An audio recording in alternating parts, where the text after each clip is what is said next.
get a real good answer, the correct answer.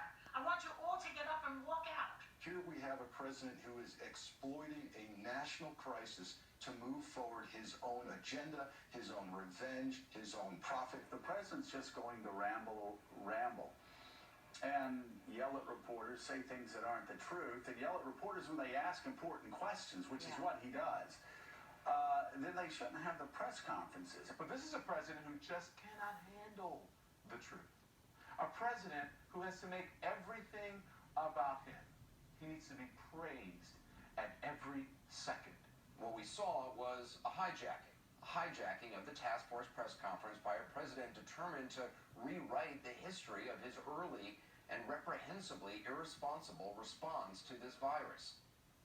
Well, I have a quote on how the media handled this from day one. That'll be coming out in the next 48 hours. You can always count on one thing from the media, even in the middle of a national emergency, worldwide pandemic. Yes, they will not stop their engagement in a never-ending smear campaign and attacks against the president.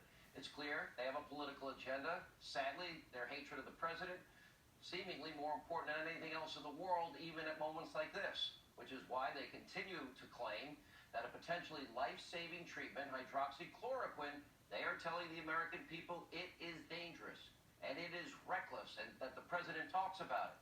Now, because the president touted its benefits, they're now on a mission to seek and to destroy. Oh, we have one of the preeminent experts now that has spoken out about it. Dr. Oz will explain in a minute, but take a look at what's being said.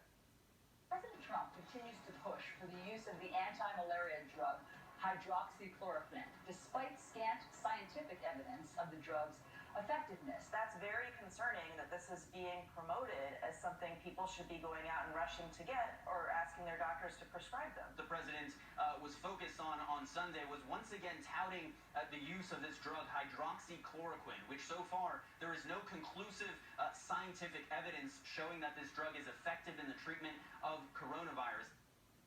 Now, despite what you just heard, the preeminent expert on this single subject is saying just the opposite. His name, Dr. Daniel Wallace. He is a renowned board-certified rheumatologist practicing at Cedars-Sinai Medical Center in Los Angeles. Took over the largest practice in the country, has over 2,000 patients he's taken care of today. He has authored over 400 peer-reviewed papers, and he inherited the largest lupus practice. By the way, those 2,000 patients, the majority of which, well, they are now getting and being treated with hydroxychloroquine. In a recent letter to the FDA, Dr. Wallace states, quote, hydroxychloroquine is a very safe drug. It has been given to tens of millions of individuals in the world since its approval 65 years ago in 1955, and as a monotherapy has not been associated with any deaths in the recommended dose. In 42 years of practice, no patient of mine has ever been hospitalized for a complication. I'm not a doctor, I'm just telling you what the experts are saying. And that is that if you're going to consider this, talk to your own doctor. As for the media, what they're saying is contradicted by somebody that has, well, been dispensing this drug and prescribing this drug for a long time. I guess you can trust, the media people like Dr. Wolf Blitzer or Dr. Humpty Dumpty or world-renowned rheumatologist with decades of experience, but you get to decide. Joining us now with much more on this is Dr. Oz, who interviewed